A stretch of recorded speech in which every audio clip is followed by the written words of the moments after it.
Hidup ini adalah kesempatan. Hidup ini untuk melayani Tuhan. Jangan sia-sia. Sebelum mendengarkan firman Tuhan hari ini, kita sama-sama berdoa. Bapa yang baik yang bertahta dalam kerajaan surga, kami mengucap syukur Tuhan buat berkat yang boleh kami rasakan hingga saat ini. Tuhan, pada kesempatan ini kami akan mendengarkan audio kita Bilangan. Kiranya firman-Mu ini boleh menjadi berkat bagi kami dan nama Tuhan yang dimuliakan. Kiranya Tuhan memberkati kami dalam kehidupan kami. Mohon ampun dosa pelanggaran kami, karena kami berdoa dalam nama Yesus yang menebus kami dalam dosa. Kitab Bilangan. Tuhan berfirman kepada Musa di padang gurun Sinai dalam kemah pertemuan pada tanggal 1 bulan yang kedua dalam tahun yang kedua sesudah mereka keluar dari tanah Mesir. Hitunglah jumlah segenap umat Israel menurut kaum-kaum yang ada dalam setiap suku mereka.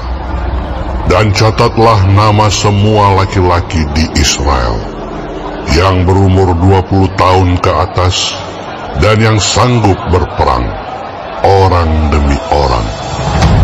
Engkau ini beserta Harun harus mencatat mereka menurut pasukannya masing-masing.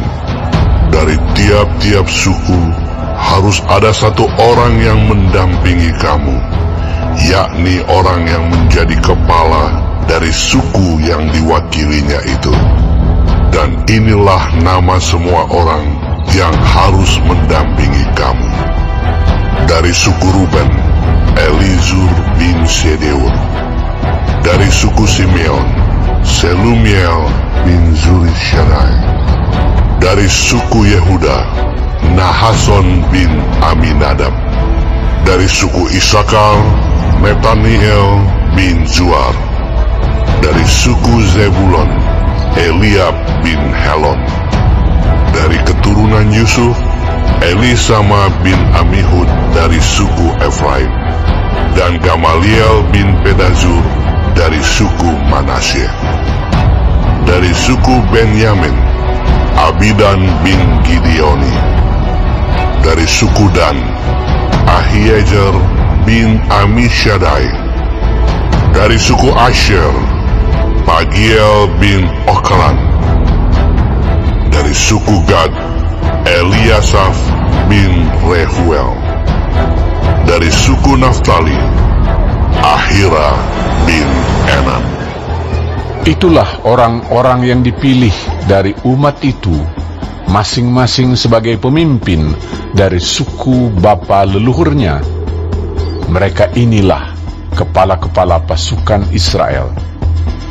Lalu Musa dan Harun memanggil orang-orang yang tertunjuk namanya itu, dan pada tanggal 1 bulan yang kedua, mereka menyuruh segenap umat berkumpul.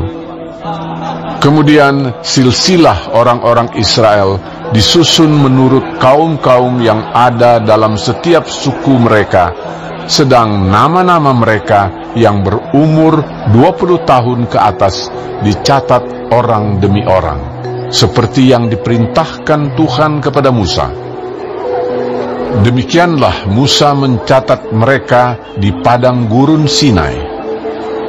Ketika silsilah Bani Ruben, yaitu keturunan anak sulung Israel, disusun menurut kaum-kaum yang ada dalam suku mereka, maka dicatatlah nama semua laki-laki yang berumur 20 tahun ke atas, semua orang yang sanggup berperang, orang demi orang. Jumlah yang dicatat dari suku Ruben ada 46.500 orang. Ketika silsilah Bani Simeon disusun menurut kaum-kaum yang ada dalam suku mereka, Maka dicatatlah nama semua laki-laki yang berumur 20 tahun ke atas, semua orang yang sanggup berperang, orang demi orang. Jumlah yang dicatat dari suku Simeon ada 59.300 orang. Ketika silsilah Bani Gad disusun menurut kaum-kaum yang ada dalam suku mereka, maka dicatatlah nama orang-orang yang berumur 20 tahun ke atas, semua orang yang sanggup berperang. Jumlah yang dicatat dari suku Gad ada 45.650 orang. Ketika silsilah Bani Yehuda disusun menurut kaum-kaum yang ada dalam suku mereka, maka dicatatlah nama orang-orang yang berumur 20 tahun ke atas, semua orang yang sanggup berperang. Jumlah yang dicatat dari suku Yehuda ada 74.600 orang. Ketika silsilah Bani Isakar disusun menurut kaum-kaum yang ada dalam suku mereka, maka dicatatlah nama orang-orang yang berumur 20 tahun ke atas, semua orang yang sanggup berperang. Jumlah yang dicatat dari suku Isakar ada 54.400 orang. Ketika silsilah Bani Zebulon disusun menurut kaum-kaum yang ada dalam suku mereka, maka dicatatlah nama orang-orang yang berumur 20 tahun ke atas, semua orang yang sanggup berperang. Jumlah yang dicatat dari suku Zebulon ada 57.400 orang. Mengenai keturunan Yusuf, ketika silsilah Bani Efraim disusun menurut kaum-kaum yang ada dalam suku mereka, maka dicatatlah nama orang-orang yang berumur 20 tahun ke atas, semua orang yang sanggup berperang. Jumlah yang dicatat dari suku Efraim ada 40.500 orang. Dan ketika silsilah Bani Manasye disusun menurut kaum-kaum yang ada dalam suku mereka, maka dicatatlah nama orang-orang yang berumur 20 tahun ke atas, semua orang yang sanggup berperang. Jumlah yang dicatat dari suku Manasye ada 32.200 orang. Ketika silsilah Bani Benyamin disusun menurut kaum-kaum yang ada dalam suku mereka, maka dicatatlah nama orang-orang yang berumur 20 tahun ke atas, semua orang yang sanggup berperang. Jumlah yang dicatat dari suku Benyamin ada 35.400 orang. Ketika silsilah Bani Dan disusun menurut kaum-kaum yang ada dalam suku mereka, maka dicatatlah nama orang-orang yang berumur 20 tahun ke atas, semua orang yang sanggup berperang. Jumlah yang dicatat dari suku Dan ada 62.700 orang. Ketika silsilah Bani Asher disusun menurut kaum-kaum yang ada dalam suku mereka, maka dicatatlah nama orang-orang yang berumur 20 tahun ke atas, semua orang yang sanggup berperang. Jumlah yang dicatat dari suku Asher ada 41.500 orang. Ketika silsilah Bani Naftali disusun menurut kaum-kaum yang ada dalam suku mereka, maka dicatatlah nama orang-orang yang berumur 20 tahun ke atas, semua orang yang sanggup berperang. Jumlah yang dicatat dari suku Naftali ada 53.400 orang. Itulah jumlah orang-orang yang dicatat oleh Musa dan Harun dan dengan ke-12 pemimpin Israel yang masing-masing mewakili sukunya.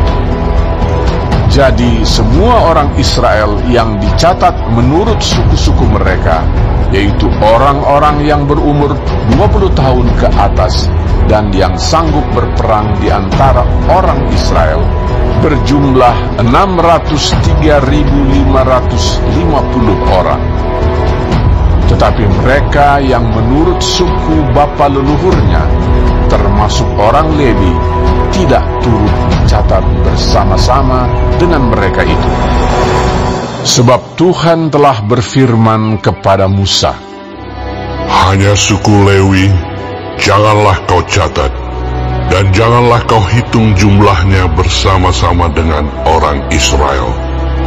Tetapi tugaskanlah mereka untuk mengawasi kemah suci, tempat hukum Allah, dengan segala perabotan dan perlengkapannya. Mereka harus mengangkat kemah suci dengan segala perabotannya. Mereka harus mengurusnya dan harus berkemah di sekelilingnya. Apabila berangkat, kemah suci harus dibongkar oleh orang Lewi, dan apabila berkemah, kemah suci harus dipasang oleh mereka. Sedang orang awam yang mendekat harus dihukum mati. Orang Israel haruslah berkemah masing-masing di tempat perkemahannya, dan masing-masing dekat panji-panjinya menurut pasukan mereka. Tetapi orang Lewi haruslah berkemah di sekeliling kemah suci, tempat hukum Allah, supaya umat Israel jangan kena murka. Orang Lewi haruslah memelihara kemah suci, tempat hukum itu. Maka orang Israel berbuat demikian, tepat seperti yang diperintahkan Tuhan kepada Musa. Demikianlah diperbuat mereka. Baik, sebelum mengakhiri firman Tuhan hari ini, kita sama-sama berdoa. Bapa kami yang di surga, dikuduskanlah nama-Mu. Datanglah kerajaan-Mu.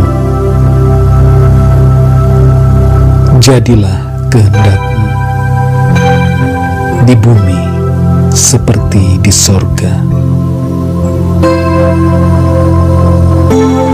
Berikanlah kami pada hari ini makanan kami yang secukupnya, dan ampunilah kami akan kesalahan kami, seperti kami juga mengampuni orang yang bersalah kepada kami. Dan janganlah membawa kami ke dalam pencobaan, tetapi lepaskanlah kami daripada yang jahat, karena Engkaulah yang empunya kerajaan dan kuasa dan kemuliaan sampai selama-lamanya. Amin. Terima kasih pemirsa telah mendengarkan firman Tuhan hari ini. Sampai ketemu besok hari. Terima kasih. Tuhan